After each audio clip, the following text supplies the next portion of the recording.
1. There we go. Now I can just sync that, and we'll hopefully have a conversation. Heck yeah. At least close.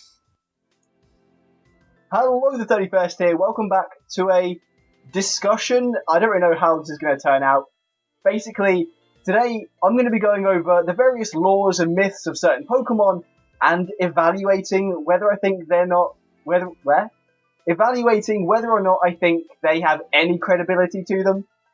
But that's not really my area of expertise, so I brought in an expert on Pokemon lore to help me. Please introduce... No, that's not how you do that. You're good, bro. Allow me to introduce Mega Teddiursa. Yo, what's up, the 31st? I'm happy to be here. I'm ready to shed some knowledge on these Pokemon. Hopefully I'll be able to give you guys something of value, something that makes sense, because this is off the top of my head. I'm glad to do a video like this, and I'm ready to dive into it, bro. I'm excited to do something like this. Yeah, I am sort of putting him on the spot. This is going to be more free-form discussion. It's not a scripted video or anything like that. I have some topics. We're going to go over the creation myths, the sort of big universal myths of the Pokemon world. Then we're going to go on to the interactions between sort of earthly legendary Pokemon and humans, essentially. There's lots of creation stories involving, how the Earth was made that people probably don't know anything about, but it's all just sort of made up. So I want to talk about those, and then just some other things. We're winging it, basically. We'll see how this goes. Okay. Dude, I'm ready, man. Like I said, we're going to start with the creation myths. So, obviously, we all know the story. Arceus came from an egg and then hatched and was basically just sort of there and created a bunch of Pokemon, Dialga, Palkia, Giratina. They all created, time, space, all these dimensions, the Earth, and he made their names, Azelf, Mesprit, and Uxie. I think that's what they're called. I hate those three. Apparently for reasons we'll go into in a minute. But basically, my biggest issue, obviously, within, the Pokemon world, this is the accepted theory. This is the religious beliefs of the Pokemon world. And what I always find quite interesting is the idea that this, Gen 4 was basically like a counterbalance to Gen 1, where Gen 1 was very much like an evolutionary, scientific origin to the Pokemon world, right? There's Mew, who's the biological common ancestor of all living Pokemon. And then in Gen 4, they introduced a religious aspect to Pokemon, where you have, a creation story, a god, and various deities. I always find that, I found that quite interesting. But ultimately, at the end of the day, basically everything we know about this story is from books found in the Canalave Library. I would just, for start, go over anything I've missed in terms of the creation story, because I don't know it that well. Do you have anything to add on that point? Yeah, so I'm glad you brought up the Canalave Library, because that book actually gave us more insight about the creation story than pretty much anything has before. It told us about Arceus, obviously. It told us about the Lake Guardians. Also told us about Dialga and Palkia. With that being said, I find it kind of funny that like when you talk about Arceus, it's like who came first, right? The chicken or the egg? That story alone, dude, I have no idea, right? And then another conflict that comes in with this story is the fact that, and I don't know if I'm jumping ahead here, but think about it like this, right? This is something that's always in the back of my mind. If somebody wants to try and combat me on this in the comments, go for it. But they say that Arceus created the world, created all Pokemon, and I get it, created the Pokemon that oversee time and space, along with a ton of other Pokemon with that, right? But there's a Pokemon that we all know named Mew, and they say that Mew is the ancestor to all Pokemon. So, if the way everything lines up, I don't understand how Arceus could be the creator of everything, where Mew is the ancestor of all Pokemon. Kind of seems like a little conflict there. But, I'll ask you about that in a second. But I feel conflict there. Now, the Canalave Library, though, let us know some cool things. Like, Dialga's heartbeat actually controls all of time. So if his heartbeat dies out, time is screwed, right? Does it? Yeah, true? it is true, man. So they say the heartbeat of Dialga controls all of time. So like, and then obviously, Palkia controls space. So I guess Arceus didn't create just the world that we know. He created everything. So with that being said, there is a lot that goes into the story. A lot of it's conflicting, but with any creation story, there are conflicts. But what do you think about that, dude? The Mew and Arceus thing? Because that's something I'm always like, I don't understand. Like, did he? Yeah. Yeah, no, I get what you mean. Especially, I think from like a real world perspective, I think it is definitely meant to sort of like highlight the conflicts between the ideas of evolution and the idea of creationism. But within the Pokemon world, I do think it is heavily based on the fact it's a book. Like, that's the thing that always sort of gets me. Like, everyone I know who ever does anything like related to Pokemon, for some reason just believes it entirely.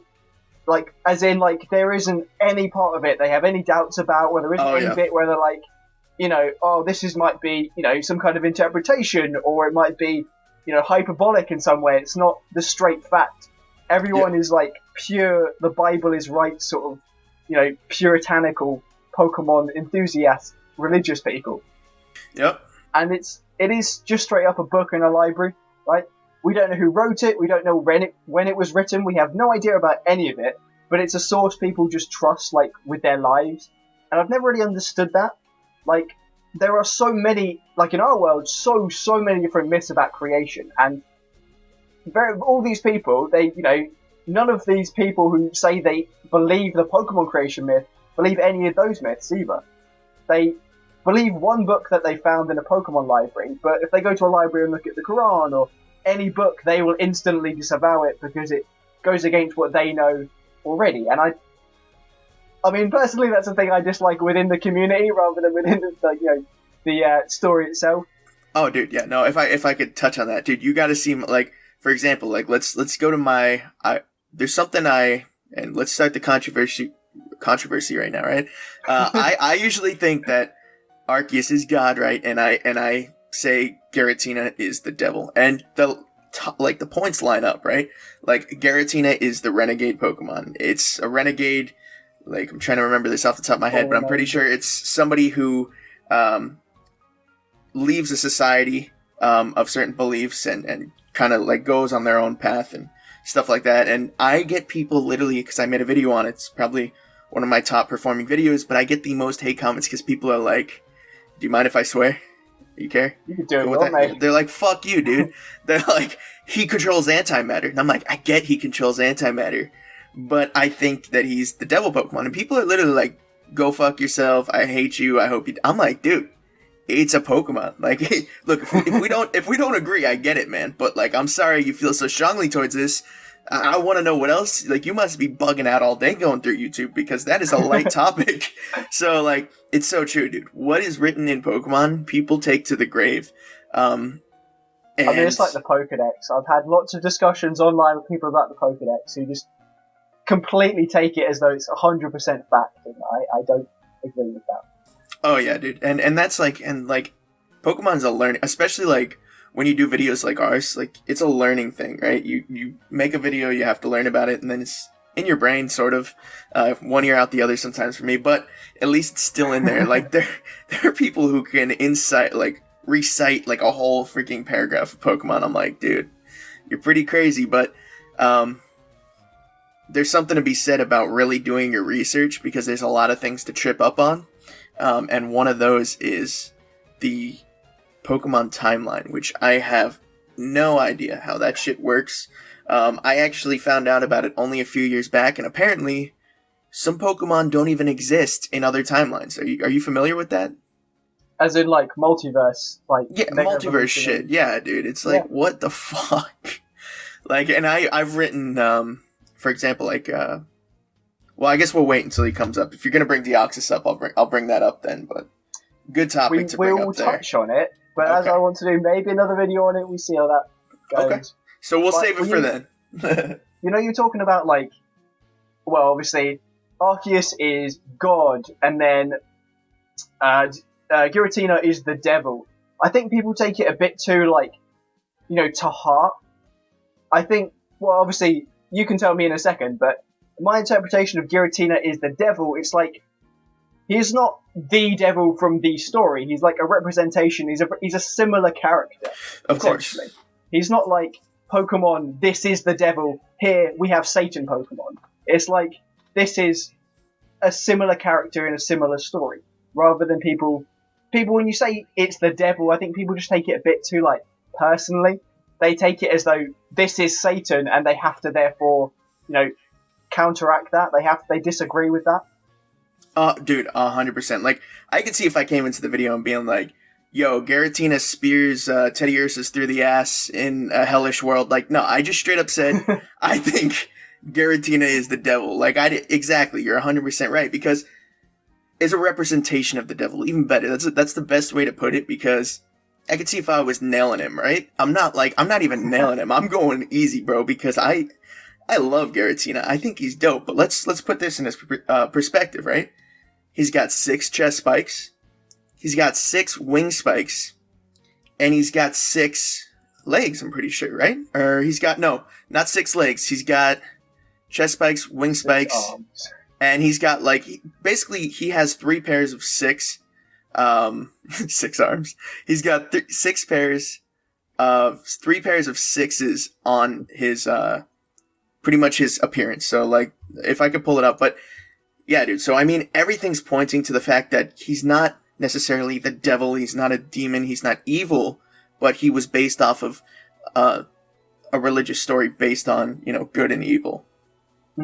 Is my thought process. Personally, I always found the 666 bit the least convincing piece of evidence. It's the Renegade bit especially, because like Renegade literally, like, Fallen Angel and Renegade, like, right, like they were like basically the same thing.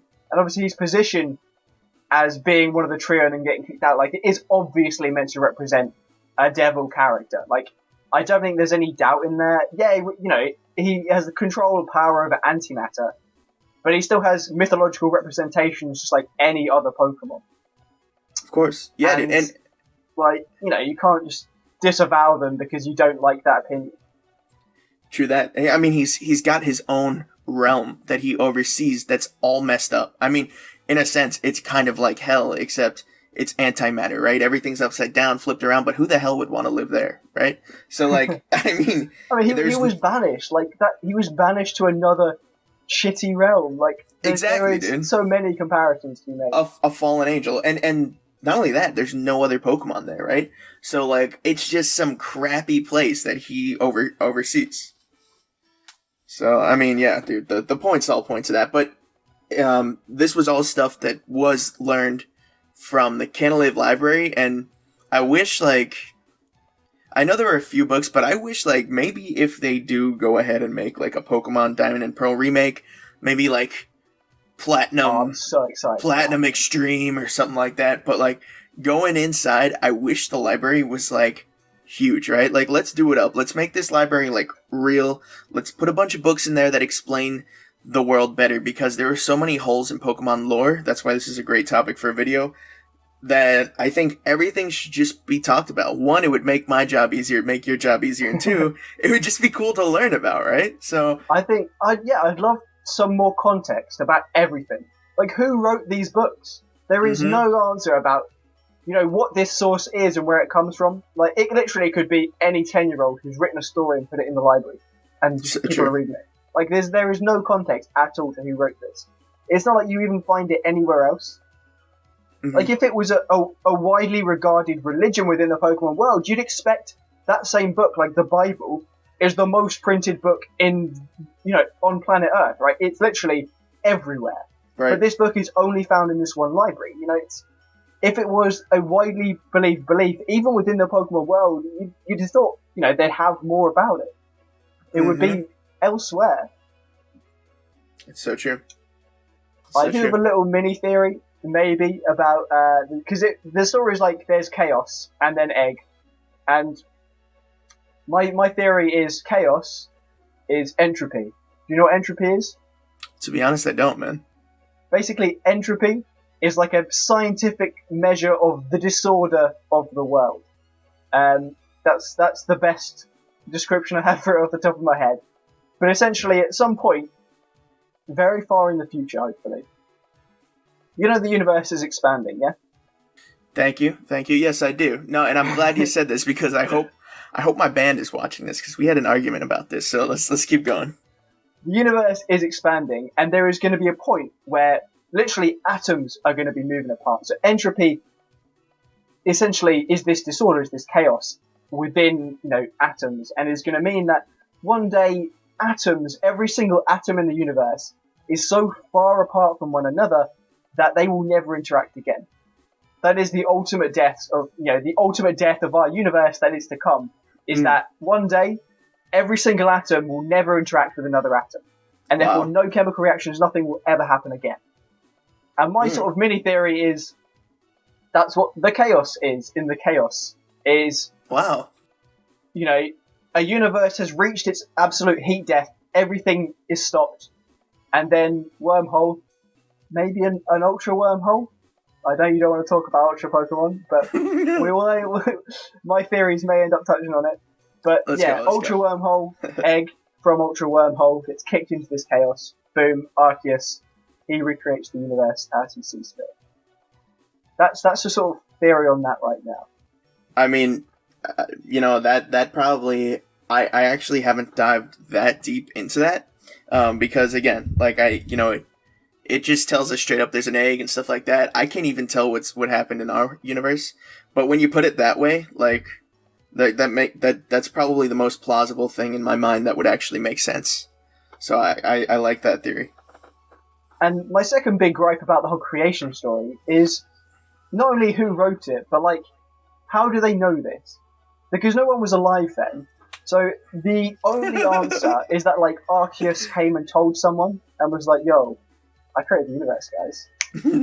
I did this. This is my world. I made all this. I made these Pokemon. And there's no proof about that, right? I mean, we know that Arceus did make or can make Palkia and Dialga. There's an event where you can get them. He lays an egg for you. You can get one. So we know that Arceus can do that. We know that he probably created the universe, but we don't know how, at the end of the day, it's probably his word. It's probably him who told a human being to write this down and was like, I created the universe. Tell everyone about it. Yeah, right. And is he the best source? I don't know. Should I be calling him a he? I'm sure people have controversy about that. that happens all the time to me as well. I don't know. There's some Pokemon that I kind of look at and I'll be like, yeah, he's a he. But that's definitely controversial. But I did actually watch a good video on it by someone I can't remember the name of, who did an entire video on that concept that Pokemon are just inherently made. So I'll link that below. We should talk about that. We should talk about that after this. But with that being said, dude, I 100% agree with you. But it's not too far-fetched to say that Arceus didn't go ahead and tell somebody. One, considering he's the god. Two, considering that even a Pokemon like a fucking Meowth is talking to somebody. Pokemon talk, and that can happen. But especially a god Pokemon, you'd think he'd be able to talk before that. But I just feel as if, that is probably the best point I've heard is who wrote this, right? Who knows this? This could be just some made up crap, and maybe that's, there's something, and I know we've talked about this, but we always are I know Arceus was released in a game through an event, but he was never released in a game through an in-game event that was in every game that everybody had access to. Yeah, everybody had access to if you hacked your game, but it's unfortunate that there was never an event that was obtainable just playing the game straight through.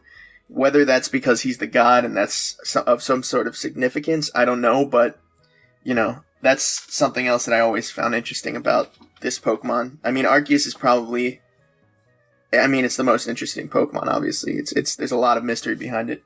But I think the difference is between our world and the Pokemon world is that Arceus, the gods do exist, and we do know that, and we do know they have this kind of power. But we don't know anything about, the story. We don't know anything about, who wrote the book, anything like that. I think that's what always gets me. Mm-hmm. It's just because one thing is true, just because it is a godly, powerful Pokemon, doesn't mean all the other things are true as well. And I think that, there's just like a logical fallacy in there. I agree. What was I going to say next? There was something about this before I moved on. I think this is basically going to become like a podcast at this rate. a full like several hour long video discussing things. Speaking of that, man, we're gonna have to talk about that too. So cool. But yeah, no, that was it.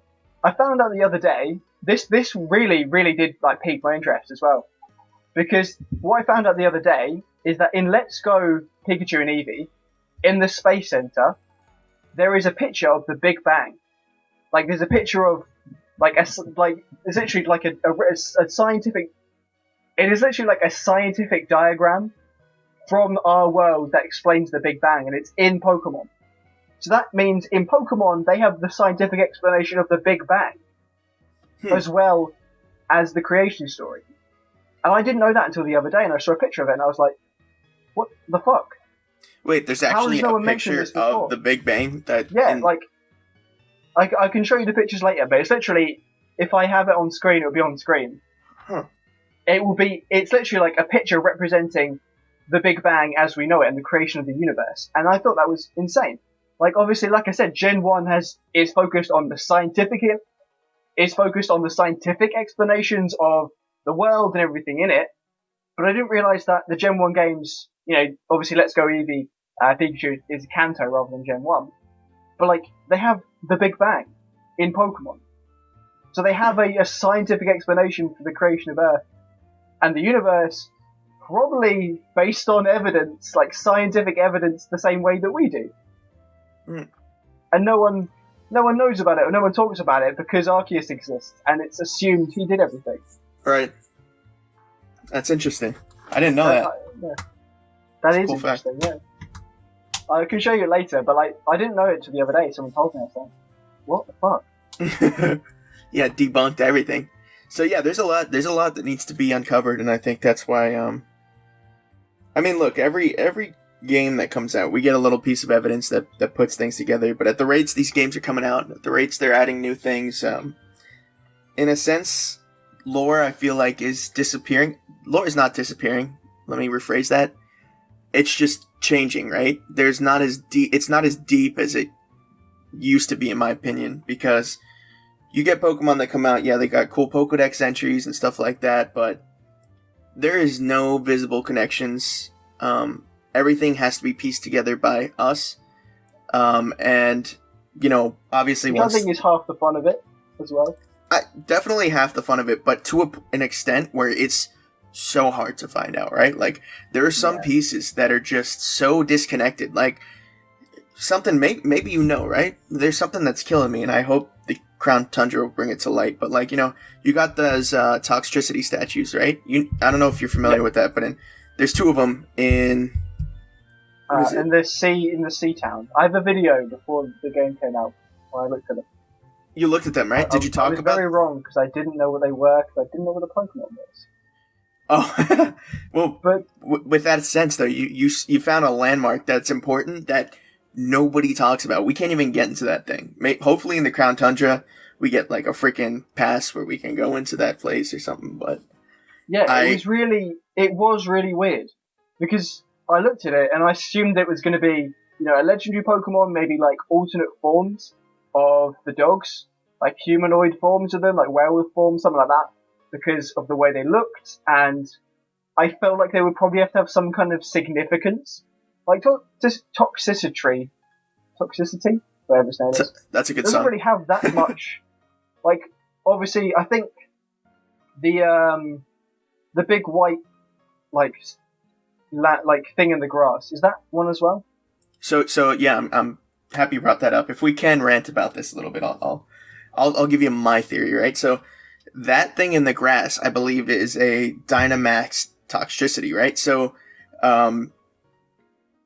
that statue, I forget what the statue exactly says, but the thought process that I've kind of looked into and I found is that there was a red light, right? So when Eternatus came to the ground, a red light shined through and started Dynamaxing all these Pokemon. And the thought process is like, it Dynamaxed a toxicity where the toxicity actually was able to stop this force. They don't talk about the Pokemon who was able to stop it.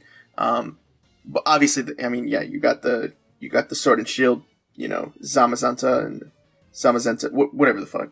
But Zacian and Zamazenta. But yeah, they say that they stopped it as well. But the thought process is that like a Toxtricity really took this Pokemon by the balls and like saved the world from this catastrophe. But with that being said as well, and something that I've actually done a video on, I think I gotta make it more, we should talk about it because this is something that not a lot of people know, right? And I think this is so fire. You go into a few towns. I don't remember the name of the town, but there's a town in Galar. It's like a desert looking place. It's the one with when you're walking through it, there's like a huge Diglett statue.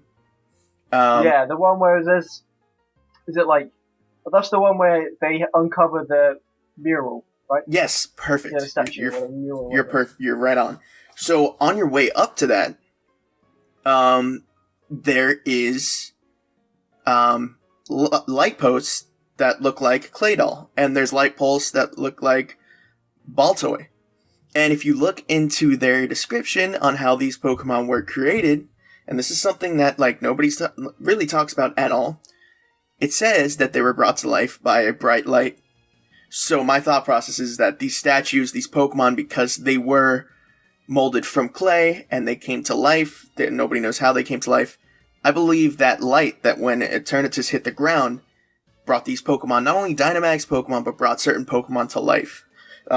Because you even have, what is his name? Stonehenge? I forget his name, but you have places in Galar that look like that Pokemon, right? And my thought process is like, these are objects that you wouldn't think would be brought to life or be even living. You got Geodude, you got Onix, you got a bunch. That's going to another level, but why are these things alive, right? Yeah, the stones just made a life form, right? That goes back to my area. I'm just like, it's all explainable by biology. Listen to me instead. Everyone's like, no, they are just made. They're not real animals. And like, they are. They are. But yeah, dude, so it goes to that point. I don't know. I think that's a good theory, actually, because I mean, it'd be a massive inconvenience for them if all their lights suddenly came to life. But like the fact there is the Stonehenge Pokemon that I forget the name of as well. That is pretty interesting. How there's both of those. Can you find Claydol and? Yes, dude. So go to let me pull it up for you. Well, yeah. So just go to like when you go to that place where they uncovered the statue, literally on the walk to there, you see Claydolls. You literally see Claydolls like on posts, and it looks just like them. It's not exactly, but it's so close to the point where it's like, holy crap, that's Claydol. And here's my other. Can you find Claydol in that area? I don't even know if you can find Claydol. I don't know, because like the Claydol and stuff, it could just be statues. Is my thing. Well, dude, let me put it this way. It looks just like him. Oh, it looks just like him. I imagine they're carved, right? Yeah, they're carved statues. They're probably based on it. Right. So yeah, so again, this is why it is a theory, but essentially, it's really the only explanation that would assume why these Pokemon were brought to life by some sort of light. Like, what light, right? So that's kind of where I like the idea of the light being that light. Yeah, I mean, if it brought Pokemon to Dynamax, right, something that really definitely has to do something to the Pokemon, you would think that it could also bring some things to life as well. So it's pretty crazy that they were dolls, right? They were dolls that were put together, made from clay. So whether or not that's obviously one of them, I doubt it is, but they were made from clay, and then they came to life. So there were tons of these things made.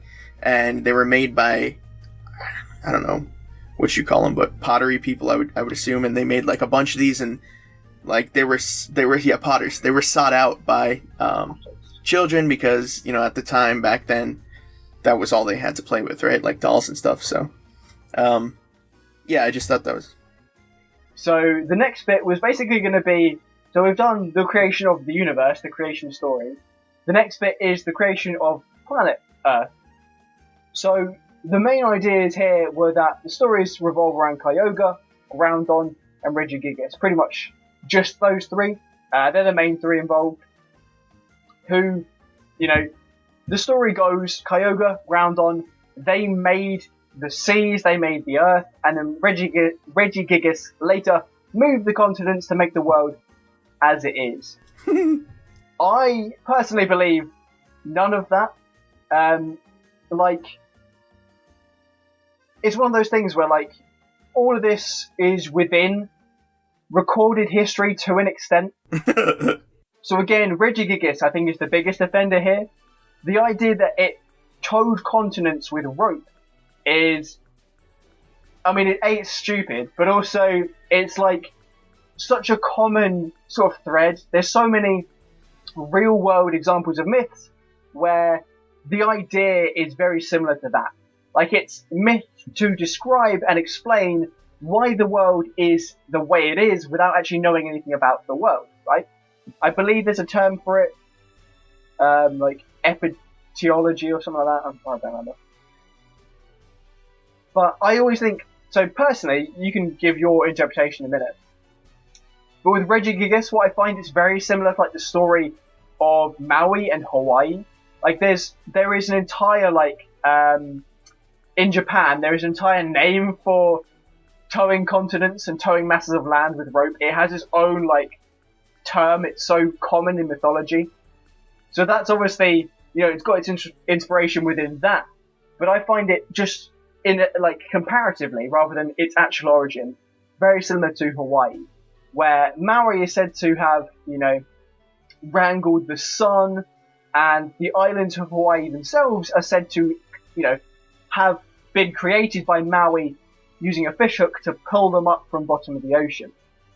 I think that's a very similar idea, where the stories of Regigigas towing continents with ropes is just a way of explaining why the world is as it is without knowing anything about tectonic plates, which I'm assuming exist in Pokemon. Right? They have earthquake, so I'm assuming they understand the concept of an earthquake.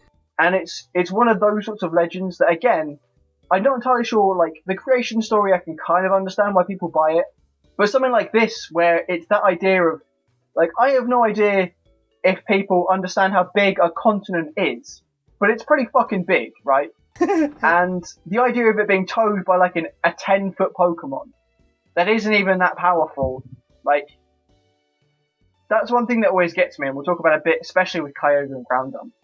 100%. But besides the godly Pokemon, none of these Pokemon are anywhere near as powerful as the myths make them out to be. And I think, again, it's because it's mythology. It's stories told and made up by people, exaggerating things, and stories that may not be true in any way. Regigigas probably had nothing to do with the continents. It's just a story because he's a big giant, right? Of course. I agree 100%. Okay, I'll take... actually, if you're ready, I want to take some points there. Yeah. So, first off, yeah, dude, you're 100% right. He's actually 12 foot tall. I'm reading here he's 925 pounds. So that whole pulling continents with ropes is completely debunked right there. Yeah, and that's... So, here's the cool thing about Pokemon. And again, it's the beauty of what the lore accomplishes, right? I'm a big fan of mythology, although I don't believe in any of it. I'm a big fan of mythology because it's interesting, right? It's like a fantasy world. But a lot of that is just stories, and of course the stories that are going to get passed down through the generations are stories that are so outrageous that people are going to be like, it just sticks in your mind, right? Just like this story, right? Pulling ropes, continents with ropes, is something that's going to stick in your mind because it seems it is impossible. So, the cool thing about how deep Pokemon goes into this, though, is that there was, in Greek mythology, a god called Deidarabochi, and it had the ability to manipulate and pull continents. So they literally... What I love about Pokemon is they take all these stories, right, and they mash them together, and they use our real world myths and legends, and they put them into a game, which is beautiful. But the thing about these myths in our nowadays present world is that they've all been debunked, right? They don't make any sense. It just doesn't add up at all. So in the case of Regigigas, and what you were saying, I think you hit the nail right on the head, because it just doesn't make sense. It's just something to exaggerate how powerful this Pokemon is. And again, a lot of this, but sorry, I'm kind of regressing here, or digressing. When you say back in the day, right? These stories that would come out of nowhere, for example, like sea monsters and sea creatures that lived at one point, and things that were so big that they would, for example, like a fish that would swallow a boat, right? You would think that these people are more advanced than us. They have Pokeballs that are encapsulating creatures. You would think that they would know the difference between something that's completely, absolutely ridiculous versus something that actually is plausible. So it's funny to see all these myths coming together, and oh, we believe this shit, but we also are going to put a monster in a ball and we're going to transport people to another world somehow and all this shit. But they're still on the myths that this thing pulled continents with a rope. It's kind of funny. So, I mean, I think there's, when you look at all the dex entries and all the myths, the people of Pokemon just seem like they're really superstitious, I'd say. Oh yeah. And I think that is probably, again, a reflection of Japanese culture, where, you know, even nowadays, people are afraid of angering ghosts and spirits, even though the science is there. It's still pretty prevalent in Japan. Like the superstitious nature, like it's something that especially old people believe, and the young people are sort of, you know, raised to also believe it. Right. But it's culture. Mm-hmm. Like it's their stories, it's their history, their ancestry that's passed on this way. Mm-hmm. So true. And it's Kunibiki is Japan yes. Kunibiki is like Japanese myths about people towing things with, like, towing continents and things like that with a rope. You're kidding. You're kidding. Wow. That's interesting. And I was looking at it, like, the amount, like, for example, earthquakes. I find this, because obviously it's related to plate tectonics. Before we knew what plate tectonics were, every single different culture on Earth had their own myths for why earthquakes happen. Right? From, we live on a giant tortoise and it moves, to frogs jumping around, to wolf shaking because it's got fleas, causing the world to move. Right? All these different cultures had their own ideas because, you know, you don't know. You just make something up to explain it. And as you believe in gods and stuff, that's just what comes out. Right. And it's like, Regigigas does exist. Dogs, frogs, tortoises, they do exist. But they don't have the ability, they don't live the way that people once said they did. And then it was Kyogre and Groudon as well. Because I find them especially, I don't think the world was ending, is all I'm going to say. It happens every, 2,000 or 3,000 years, I think. They say that, you know, Kyogre and Groudon have this battle. Yeah. And if it was really as bad as they say it was, the world was ending, the storm would tear the world apart, why does no other region have any stories about massive storms every 2,000 years? So true. 3,000 years ago, the same time as this was going on, as, you know, there was a massive storm in Hoenn, there was AZ and the war and that sort of stuff. Like, there was 2,000 years ago, if it happened 2,000 years ago, was the stories of Kalos. The stories of Gala, so all the legendary heroes and stuff like that. But no other region has these stories. Again, I just don't think Primal Groudon and Kyogre are as strong as the myths make them out to be. The whole legend is that the world was going to be torn apart by their feud, right?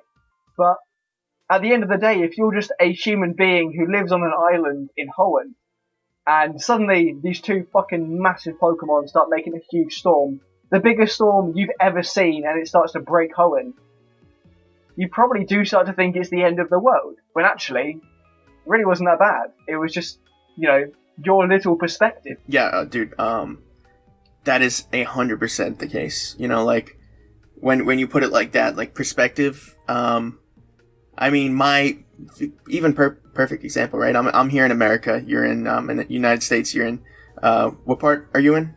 England?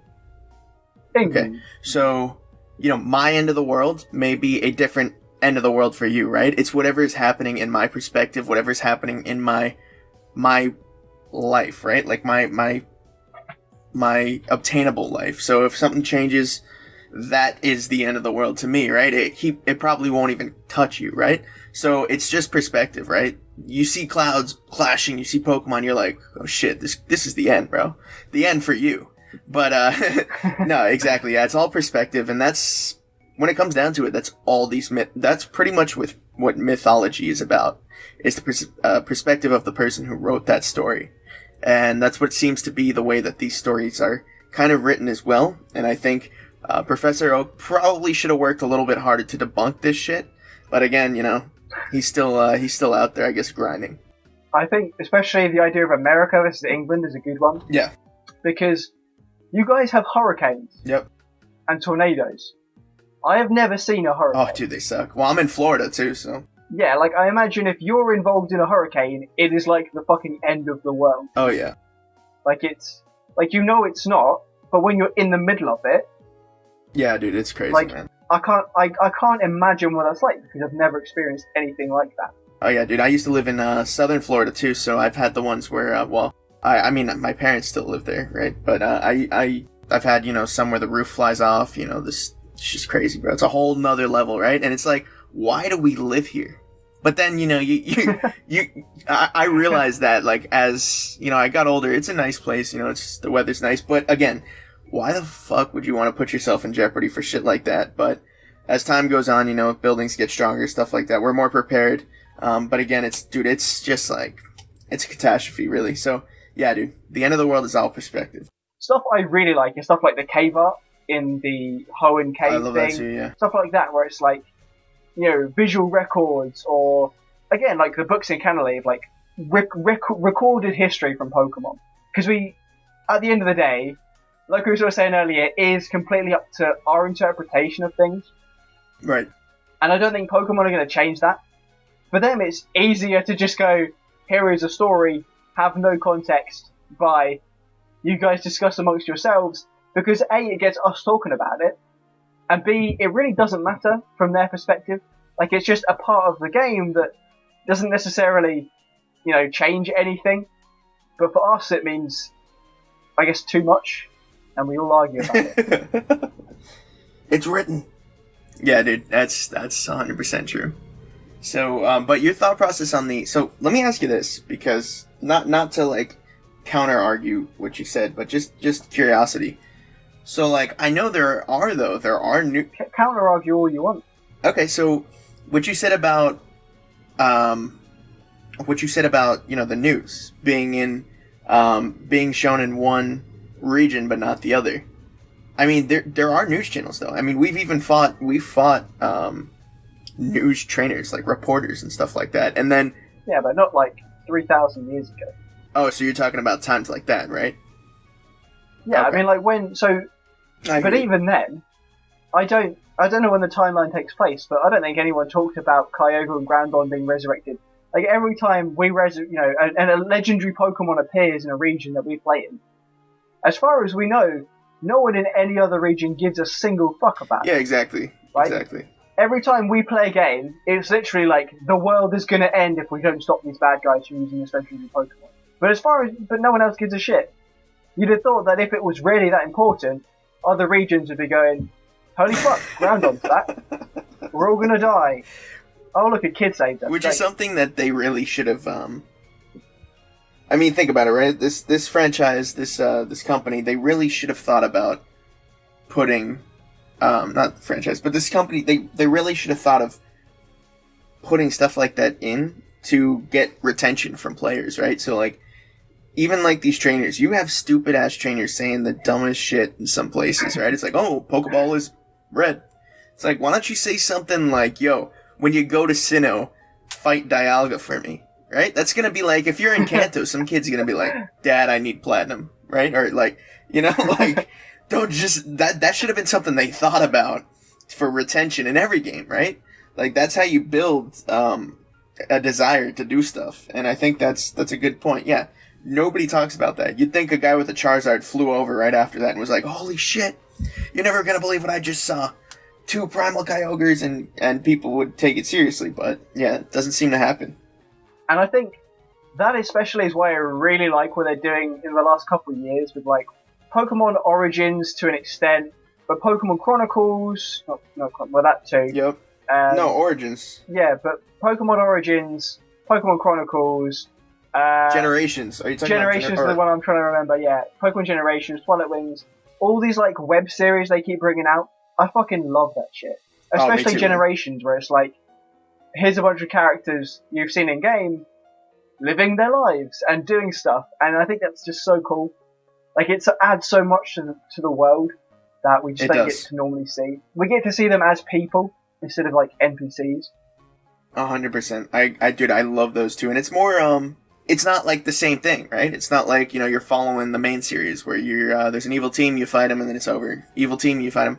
Like, every episode there's a new area. Team Rocket's gonna try to steal your Pokemon, and then let's do it again tomorrow.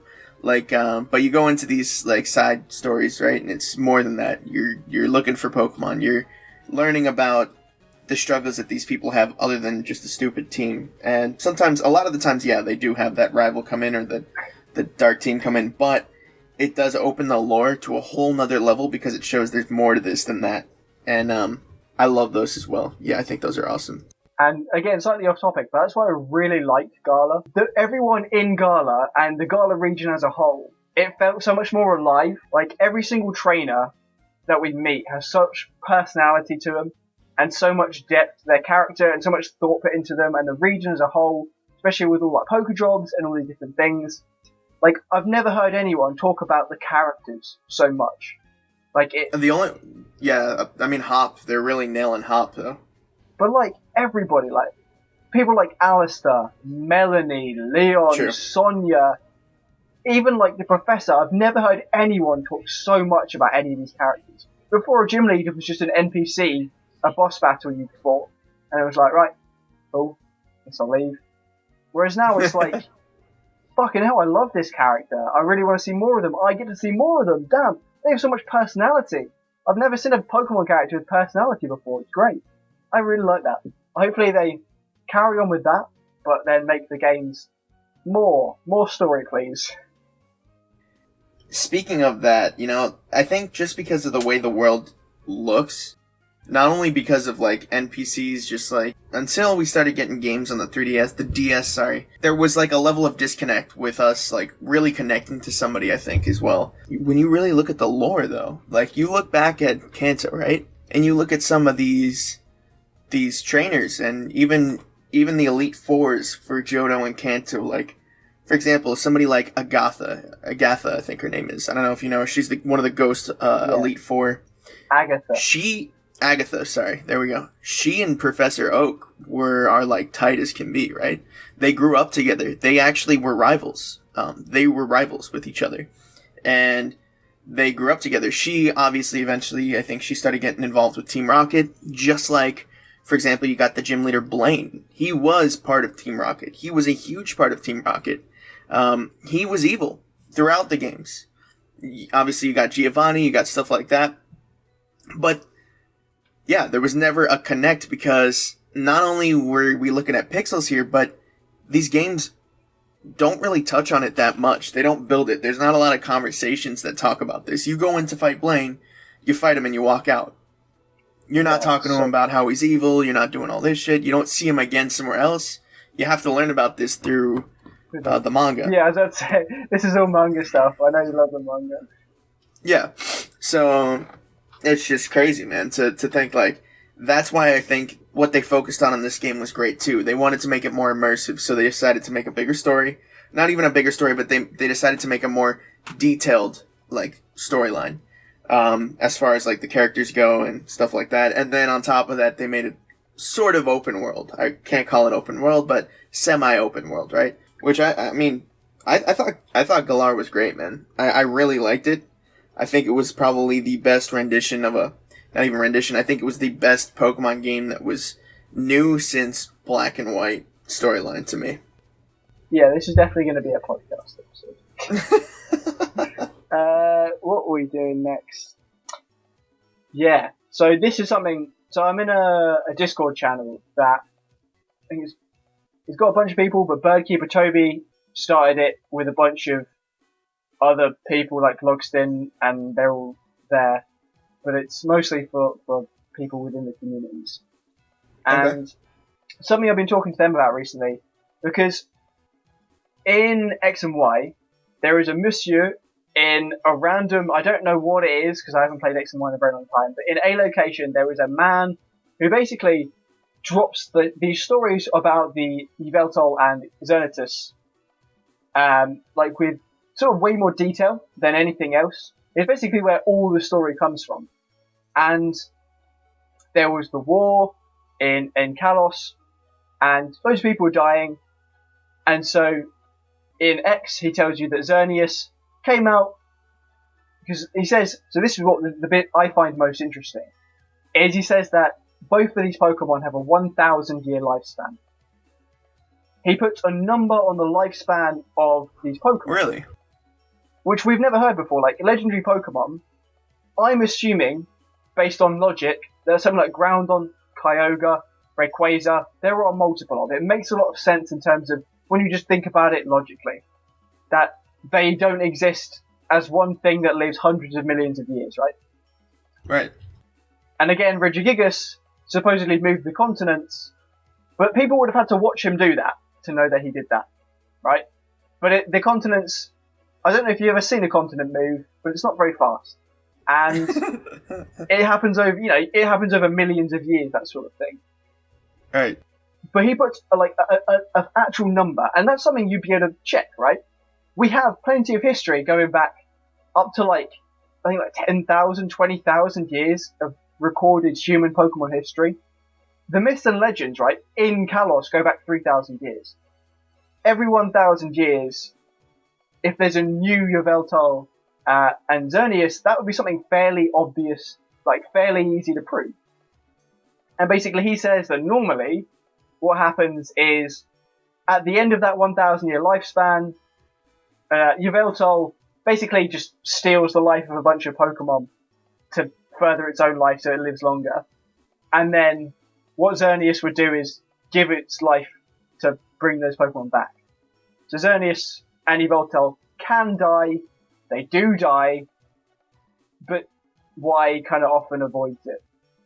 Instead of doing that, but because there was a war going on, and so many people were dying, they did something different. So he describes, well, this is, I guess, my interpretation, right? So I can show you later. But basically what he says is that the fact that, Xerneas becomes a tree and Yveltal becomes a cocoon were directly caused by the war. There was so much death and destruction that Xerneas got so much power early before it would normally do it. Because of all this death, Xerneas had to use 200 years worth of life to bring back all those Pokemon. And that's why Xerneas turned into a tree, and I guess, Yveltal had so much power it had to cocoon itself. I only found that out the other day, and no one likes when I bring it up, because it's a random man who tells you this story. And apparently that's not a good enough source for these people when they believe random books they find. So let's do this, bro. I'm sorry to cut you off, but let's make this real. You hear this if you guys are listening this far, but you're gonna do an origin story on me with this on my channel, right? Yay! Is that cool with you? All right, let's hold you accountable to that. We're definitely doing that. Got to. Sick. Yeah, dude, I love that. I love where you're going with this. This is awesome. I mean, from a biology perspective, he puts a lifespan on it, and that's something we never really see. We know Pokemon can die. Xerneas, we know he can die. Yveltal can die. He generally avoids it. But if there were no Pokemon around to steal from, or you straight up just killed it, it would die. And we know Pokemon like that can die, but we've never had a number put on it, 1,000 years, give or take, And I think that's really interesting, because I don't know how you could, compare those Pokemon to other legendary Pokemon, where they're base stat total. You could just be like these things have a similar base stat total, they probably live a similar enough amount of time. But again, it puts the idea of something like Kyogre or Rayquaza living hundreds of millions of years in perspective. It's just not feasible. Something like Dialga, Palkia, they don't live on Earth. They live in a completely separate reality where they are unaffected by time and space, right? They don't need to feel time and they don't need to age. Whereas all other Pokemon on Earth, even if they're legendary, are still affected by time and probably would age and die, right? But again, it's the idea that they're legendary that makes people think they are gods, even if they're just Pokemon. That brings me on to the next bit. So there are certain Pokemon that are, in canon, said to have been created by Arceus. Dialga, Palkia, Giratina, the Lake Trio, all those, their terminology is that they were created by Arceus, and there's accounts for it. Again, we know that Arceus can make Dialga, Palkia, that's fact. But there's a bunch of Pokemon whose origins are that they were formed. So, for example, your favourite Heatran was formed in magma, lava. Groudon was formed from the earth, and again, lava. This is the one that gets me the most, is that Kyogre, and goes towards my ideas about it. Kyogre was formed by the deep sea pressure in deep sea trenches. Lugia was formed in the ocean. What are your thoughts on the idea of Pokemon being formed? How do you think those Pokemon exist? How do you think they came to be? I think, well, that I personally think is bogus, dude. I don't believe in that at all. I think one of them that's funny is Heatran, right? He was brought to life by, two volcanoes smashing together. Kind of like making these Pokemon sound out to be like diamonds or some shit. And like certain elements that can only be brought together by pressure. Yeah, I don't buy that at all. Especially considering they're like legendary, right? So with that being said, and this is something else that kind of has to do with this topic, is like, if that's the case, right? If these Pokemon were created by pressure and were created by stuff like this, is there more of them? Like, for example, like Kyogre, pressure from under the sea. You're telling me one of them was created from pressure under the sea? I remember there's like trainers that have like a Darkrai, or there's trainers that have Latios. I forget the guy's name, Tobias. But he had like both of those. Yeah, Tobias, exactly. So, did he have the only two of those Pokemon in the world, or are there tons of mythical and legendary Pokemon running around? So this is something that, again, I've discussed today, and it's one of those things that I really like discussing, because to me, pretty much every single legendary Pokemon on Earth, especially, well, I do draw the line between, if it was created by Arceus, the terminology it was, in the story, it was created. I'm going to say there's one of it, because that just makes sense. Arceus can make more, especially for stuff like Dialga, right. Palkia, they don't live on Earth. Well, that makes sense, yeah. But the idea of it being formed, that people seem to think the idea that, it was formed in this place means Arceus created it. I don't see it that way. So personally, my interpretation of the idea of Kyogre was formed in the deep sea. It was formed the way that a lion is formed on the savannah, right? A lion is the way it is because of its environment. It has that colour fur, it has that specific height, that specific build, that specific behaviour because of its environment. It was formed by its environment. And that's what I sort of say these as, right? Kyogre, this is why I like Kyogre, because it says it's formed, it doesn't say it's like made of deep sea, it says it's made in the deep sea. Obviously, there's a point where you can go, like, Groudon, Kyogre, right? You can't make Kyogre out of water. That doesn't work, right? H2O does not equal bones and muscles and all the things that make up a living creature. Right. But Kyogre specifically says it was formed by the environment, and that's what I like about it. But my personal interpretation is that it evolved there, right? It evolved from something else to be Kyogre in that environment, and by being in such a harsh environment, right? Being at the bottom of a trench in the ocean, we've explored more of space than we have deep sea oceans like that, right? Yep. Those environments are insane. Being in that environment has evolved Kyogre into such a powerful Pokemon. Incredibly harsh, inhospitable environments like where there's lava and things like that, like deep underground or whatever. That's what has made these Pokemon what they are, made them legendary and powerful. Yeah, and that 100%, that's more plausible to me than pressure, right? Because that's ridiculous.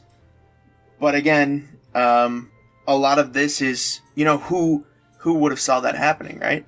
So Yeah, again, this exactly. falls into that mythology category of these are just stories that make it sound really badass, but I'm sure there's a explanation that's a lot less severe than, something like that. The one thing I found out, so this is obviously not, I don't know how canon this is, but in, the movie with Mew and Lucario, Yes. in that movie, there is a tree of life of Pokemon with Mew at the bottom and Ho-Oh at the end. So that movie directly says that Ho-Oh evolved from Mew. Like, I only found that out today. I've not even seen the picture. I just read that on Bulbapedia. But I mean, that's pretty revolutionary, I think, considering everyone thinks every legendary was made by Arceus. And you're telling me that it said that, because I don't remember 100%, but it literally says that Mew was, or Ho-Oh evolved from Mew? Is that what you were saying, like, over time? Yeah, it literally says that Mew is the ancestor of Ho-Oh. Another thing I want to bring up on that is, specifically, all the, so Dialga, Palkia, when you get them from Arceus, he makes them an egg. The legends of the Lake Trio says they came from eggs. Arceus lays eggs for these Pokemon. Why is he suddenly forming them out of lava, right? What's he doing? Like, if he lays eggs to bring legendary Pokemon into existence, why isn't he doing that for all the others? Right. 100%. Man. Again, tons of contradictions in all these stories. That's the thing, they are just myths. Right. And you have to take all these things with a grain of salt. Take everything we say with a grain of salt, right? Challenge us on everything. That's how progress is made, right? You challenge the existing knowledge. Yeah, I think we'll probably leave it about there. We have talked a lot today, and we've covered a lot of topics, and there's many things that you can comment about. 100%. Argue with us. No, I genuinely encourage people to argue with us. I think it's a good thing. No, I do as well. And on that topic, if you guys are around as well, I'm going to have a podcast starting soon, a live podcast, and you're definitely going to be a guest for quite a lot of them. So it's starting on the 25th of this month. That's more so going to be focused on my game, but then after that, we're going to have these topics a lot. So we'll talk about that, but just so you guys know, he's going to be in some of those. And on that note, just thank you everyone very much if you've made it this far. It's not something I usually do. This is basically a podcast in itself. But it's going to be, I don't know, I guess we'll talk about some other stuff. We will break down some of these topics into individual videos, I think. But I want to say a massive thank you to you. Thanks for being in the video. Heck yeah, Talking with me for like an hour and a half, I think we've been going. So, yeah, we've talked about a lot of things, and I think we've covered a lot of ground, a lot of various topics, and yeah, just thank you very much for coming. Plug anything you want if you have anything else to plug. Yeah, dude. No, thanks for having me. I literally, dude. Like I said, I love your content. I've been watching a lot of it. Thank you guys for listening. Like I said before, if you have anything to say, check it out. If you don't know who I am, Mega Teddiursa. Check out my channel. You can find it if you type in Mega Teddiursa. It will also be in the description and the end. Okay, also in the description and the end card. I appreciate that, man. And probably my featured channels by now. Heck yes, dude. Thank you so much. And I want to again, thank you for having me, bro. I'm glad we can do this. It was a fun conversation. I'm looking forward to some of these standalone videos that come out of this as well. So yeah, you'll definitely see some more content with Mega Teddiursa in the near future. We'll also be doing some stuff on his channel, like you said, and some other videos we're going to work on as well. Yes, sir. So go watch those. Legit, like if you've made it this far, thank you fucking so much. Not something we do, but this is a while. So if you just sat and listened to this while studying or something, you're a fucking legend and you're beautiful and I love you. Yes. With that said, do all the YouTube things, like, comment, and subscribe. Please comment. We'd love to hear it. This is meant to spark discussion. And goodbye. Bye. We'll clap again, because I clap when I leave. Okay. And it'll also be a clap soon. So 3, 2, 1. There, you can end the recording now. Thank you very much. Oh.